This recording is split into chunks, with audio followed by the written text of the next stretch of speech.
Shots Fired Podcast, in association with Ashy Entertainment, brings to you the Sunday Night Rant with Simon Phoenix.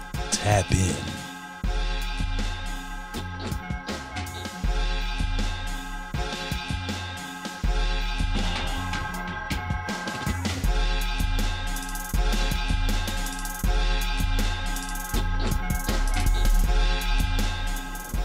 Yo, what's good with it? It's your boy, Simon Phoenix, Shots Fired Podcast, Sunday Night Rant. If you are new to the show, the information above my head is how you get your topic on the show. It's a topic-driven show. Get it, got it, good. Third Rail's in the building. Well, go on. He's still the quietest person in the universe. I got his mic turned all the way off, and he still talk like y'all in the room with him. How y'all doing in there? It's always one. Okay. So, because it's a topic-driven show, let's run through the topics. Y'all have sent me a lot of crazy shit. I think I'm going to skip around because some of them are a little toxic. I don't want to start there. How about that? But you really do. You know what I'm saying? Let's start off on some hip-hop shit. So, someone sent me one that says, yo, do you think Lauryn Hill is a legend off of one album? Thoughts? For me personally, I'm going to say I don't think that she's a legend. I think that she's a pop icon, and that supersedes legendary status in my eyes. I think that Lauryn Hill has done enough, even with the one album, that she is instantly known, whether you're talking about her album, what she did with the Fugees, features with other artists, or you're talking about her ability to be a no-show sometimes. All of that goes into her history and story, marrying to the Marley family, being part of the great Bob Marley lineage. All of those things make her bigger than just a legend in my eyes. And I mean, you know, if I'm gonna keep it gangster with you, shit, I was listening to them Fuji albums based on her. Like, she was the best MC. I thought that Wyclef was doing his thing on production. And on the other side, I thought, you know, your boy was just kind of like Flavor Flav, there for the seasoning. Any thoughts, Third Rail? Anything you want to say? Or are you good? I plead the fifth. You plead the fifth? You know, they make me carry all the weight on the shows. I'm trying to be nice. That's cool. That is cool. The next one says, yo, Simon Phoenix. Ice Cube is saying that the No Vaseline is the best diss song ever, stating he went against 4 individuals. Thoughts? My first dirtbag thought would be, if you don't sit your ass down somewhere, not. My second thought would be, here's why. You're stating that you went up against 4 people. So let's count the 4 people and their status in hip hop as MCs to defend themselves. You really battled one. So you went against Jerry Heller. He's the white manager, person signed y'all, gave y'all shitty contracts, screwed y'all out of money. Okay, you can't count him. Let's throw him out the window. Then you went after DJ Yella. You went after Yella? He don't even rap. I don't even know how he DJ because I ain't heard no scratches on none of them albums. So let's start there. Like, real talk. Okay. Then you went after Dre, the dude that makes the beats. His pen doesn't work. Let me say that again. His pen doesn't work. Everything Dre has ever said, someone else has written. Then there's Eazy-E. We know for sure his pen don't work. So the only person that's left is the Ren. Villain in Black. You against Ren, but you did the majority of the writing outside of what DLC did. I would say the battle and the lyrical part was more you against Ren and we being speculative. That's the word. DOC. Yeah. But you definitely want to go against them other people. Like, you was not going against Jerry Heller for real. Jerry Heller is not going to put a response out. Like, you talking shit against him, you get half a point. If I gave you a half a point for all the people that pen don't work, you might have got to 1.5 points, maybe 2. But this wasn't how you were saying it. At least in the realm of beef songs and who you going against. I think that anytime you do a diss song, there has to be some credit against if the person is going to reply. Mm-hmm. Like, the reply is what makes it scary. Like, if they ain't gonna say nothing, then it don't really mean much except for you talking shit about that person. You dissed them. Even if it's a whole song, it doesn't really mean much if they're never gonna say anything. So, that's just my opinion. Third Rail, you got anything to add to that? Shout out to the West Coast. I don't want no problems. You gotta say that. They crazy out there. I don't want no smoke. Smart move. Nothing? You don't got nothing? No, I think you handled that. Okay. Next one in hip hop. So Twitter, I'm gonna put the parentheses up, followed by Black Twitter had a problem with what Eminem said about Meg Thee Stallion with his punchline about the feature joint thing. What is my thoughts? It's more of a head rub than anything else for me. All right. It's low-hanging fruit. It's the idea that a lot of y'all don't like him based on the fact that he's white. You don't want to say that, but then you say he is relevant. Then you say nobody listening to him. And it's like, okay, cool. He can be not your cup of tea. Boosie can be your cup of tea, and you cannot shit on the dude that is rapping better than 85% of the people that you think is hot. It's just a fact. And you complaining about the punchline is like, bro, this is not the first time he just said something about anyone. Like, he's talked about everyone, including Elton John. He's constantly poking the bear of pop culture. So for y'all to be upset or concerned or irritated by Eminem saying something like that when it's so low-hanging fruit, what? And you didn't complain about RuPaul? How dare you? How dare you? You complained about Eminem talking shit, but you didn't complain about him talking shit to RuPaul, but you was concerned about Meg Thee Stallion. That's the uproar. Yeah. Just comes off real goofy to me. It's hip hop. He's playing the dozens. Mind that. Keep that in mind. It's hip hop. Definitely. And he is playing the dozen if you are a lyrical tyrant.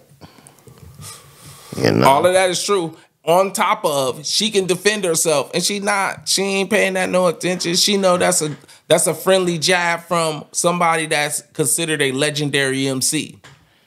And we have too many people to sign off on he's a legendary MC, so it's unarguable now.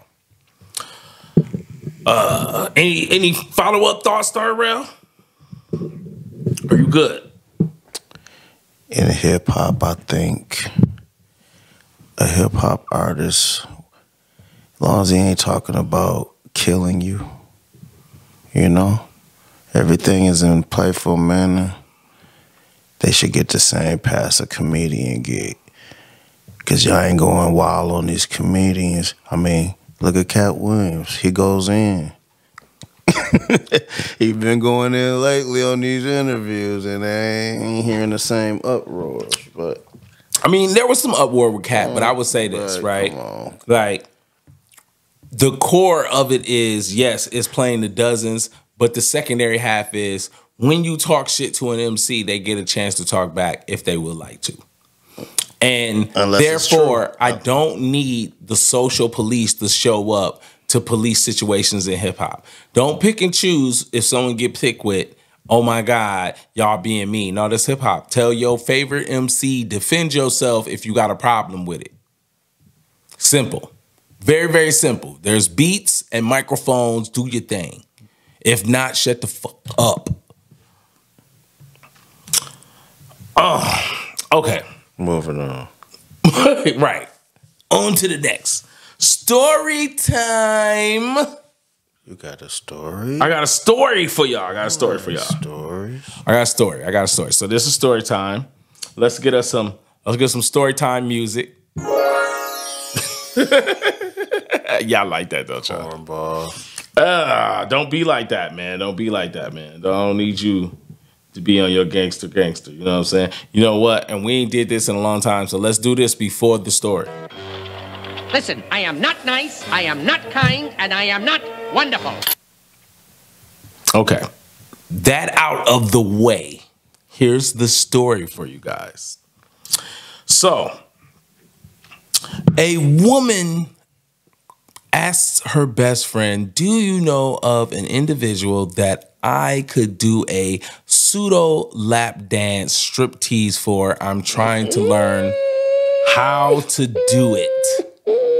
Woman responds, I don't have anyone that would be taking that offer. Woman says, friend, why not? She says, well, boo thing, that's not really what, men would want you to do, is to do your little lap dance, rub your little cheeks on them, and they not going to be able to get their Johnny Gill on, rub you the right way, so to speak.